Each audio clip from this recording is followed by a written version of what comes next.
अभी अभी आई देश को हिला देने वाली खबर, ममता पर हमला करना पड़ा भारी, हुआ जमकर बवाल। बंगाल की सीएम ममता बनर्जी की वीडियो ने खोल दिए सारे राज। इस वीडियो से तिलमिला उठी है बीजेपी की खबर से अंधभक्तों को लगी मिर्ची। अगर आप भी देश में गोदी मीडिया का विरोध करते हैं तो लाइक करें इस वीडियो को, चैनल को सब्सक्राइब करने के बाद इस घंटी को दबाना बिल्कुल ना भूलें। दरअसल कल रात से ममता बनर्जी पर हमले से देश भर की मीडिया और लोगों में बहस छिड़ी हुई है। दरअसल आपको बताते चले, पश्चिम बंगाल की सीएम ममता बनर्जी पर रात हमला होने से देश भर में कोहराम मचा हुआ है। आपको बताते चले, पश्चिम बंगाल चुनाव से पहले ममता बनर्जी ने आरोप लगाया है कि साजिश के तौर पर उन पर हमला किया है। आपको बताते चले, ममता बनर्जी का एक हॉस्पिटल से वीडियो भी सामने आया है, पहले उस वीडियो को देखें।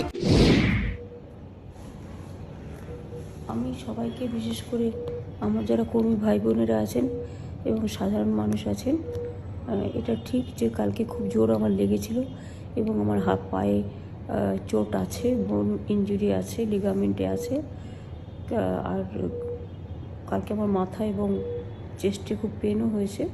এত বড় একটা চোট লাগার পরে আমার গাড়ির বনেটের উপরে আমি দাঁড়িয়ে নমস্কার করছিলাম। ন্যাচারালি তখন এমন জোরে চাপ আসে যে তাতে আমার পুরো গাড়িটা চেপে যায় আমার পায়ের মধ্যে। এই অবস্থায় আমার কাছে যা ওষুধ টষুধ ছিল সেগুলো খেয়ে সঙ্গে সঙ্গে আমরা কলকাতার দিকে রওনা হই এবং তারপর থেকে ডাক্তারদের চিকিৎসাধীন আমি আছি। আমি অনুরোধ করব আমার সকলের কাছে যে সকলে শান্ত থাকুন, সংযত থাকুন, ভালো থাকুন, আর এমন কিছু করবেন না যাতে মানুষের কোনো অসুবিধে হয়। আমি আশা করি 2-3 দিনের মধ্যে আমি আবার নিজের ফিল্ডে ফিরে যেতে পারবো। তবে হয়তো পায়ের প্রবলেম থাকবে, কিন্তু আমি ম্যানেজ করে নেব।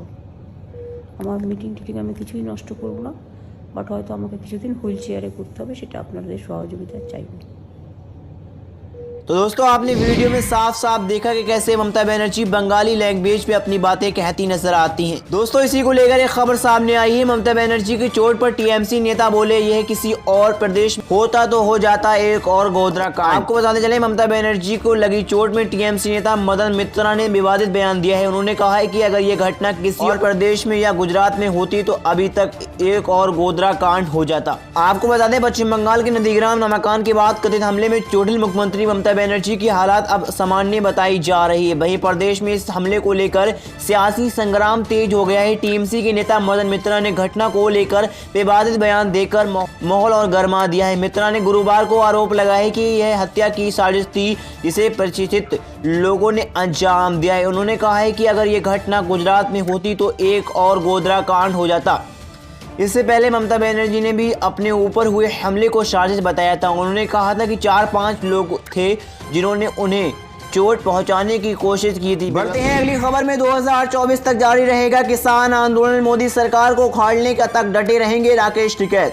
आपको बताते चलें, दिल्ली की विभिन्न सीमाओं पर केंद्र सरकार के 3 नए कृषि कानून के खिलाफ पिछले 100 दिनों से ज्यादा समय से हजारों की संख्या में किसान आंदोलन कर रहे हैं। किसान नेता महेंद्र सिंह टिकैत के बेटे नरेंद्र टिकैत ने कहा है कि किसान मोदी सरकार के दूसरे कार्यकाल के बचे 3.5 साल तक दिल्ली की सीमाओं पर बैठे रहने की तैयारी कर रहे हैं। नरेंद्र उनके पिता द्वारा 1986 में गठित भारतीय किसान यूनियन बेक्यू में किसी आधिकारिक पद पर नहीं है और ज्यादातर परिवार की कृषि गतिविधियों पर ध्यान केंद्रित करते हैं, लेकिन किसानों से संबंधित मुद्दों पर वह उतने ही मुखर हैं जितने ही उनके 2 बड़े भाई नरेश और राकेश टिकैत। आपको बता दें, नरेश टिकैत और राकेश टिकैत इन कानूनों के खिलाफ जारी आंदोलन का पिछला 100 दिनों से अधिक समय से नेतृत्व कर रहे हैं। मुजफ्फरनगर जिले में सिसौली स्थित अपने आवास पर 45 वर्षीय नरेंद्र ने पीटीआई भाषा से कहा है कि उनके 2 भाई पर पूरा टिकैत परिवार आंदोलन से पीछे हट जाएगा यदि उनके परिवार के किसी भी सदस्य के खिलाफ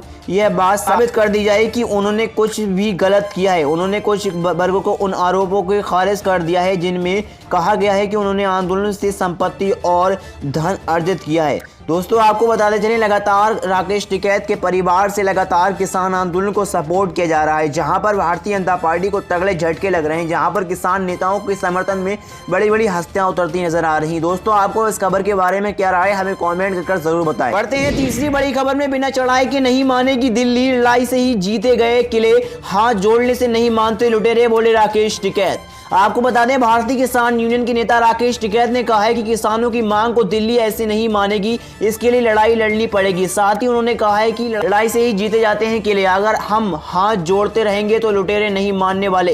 राकेश टिकैत ने किसानों से बैरिकेडिंग तोड़ने के लिए तैयार रहने के लिए कहा है। वहीं आपको बताते चलें, किसान नेता राकेश टिकैत ने कहा है कि बगावत अपने घर से शुरू होती है, जो अपने घर के बंधन में रहेगा वो आंदोलन कभी नहीं कर सकता। पत्रकार के द्वारा पूछे जाने पर क्या कहा, आपको बताते चलें, किसानों से कह रहे हैं कि दिल्ली पर चढ़ाई के लिए तैयार हो। जवाब देते हुए उन्होंने कहा है कि क्या बिना चढ़ाई की दिल्ली मान जाएगी, वो कौन सी हुनर है।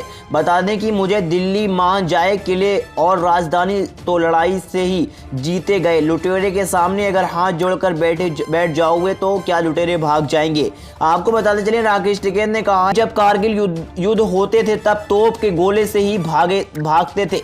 जब पत्रकार ने उनसे पूछा कि आप लुटेरे किसे कह रहे हैं, सरकार को, जवाब उन्होंने कहा कि कंपनी आई बड़ी बड़ी, जो लुटेरे होंगे वो भाग जाएंगे। हमारा आंदोलन लुटेरे के खिलाफ ही है।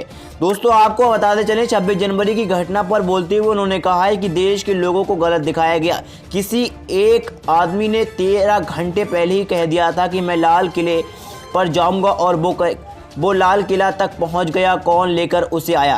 दोस्तों, आपको बताते चलें, गौरतलब है कि 3 कृषि कानून के खिलाफ किसानों का आंदोलन लगातार जारी है। 100 से अधिक दिनों से किसान दिल्ली बॉर्डर पर बैठे हुए। सरकार के साथ 11वें दौर की वार्ता के बाद भी दोनों पक्ष के बीच कोई फैसला नहीं पाया, जिसके बाद से सरकार और किसानों के बीच डेडलॉक जारी है।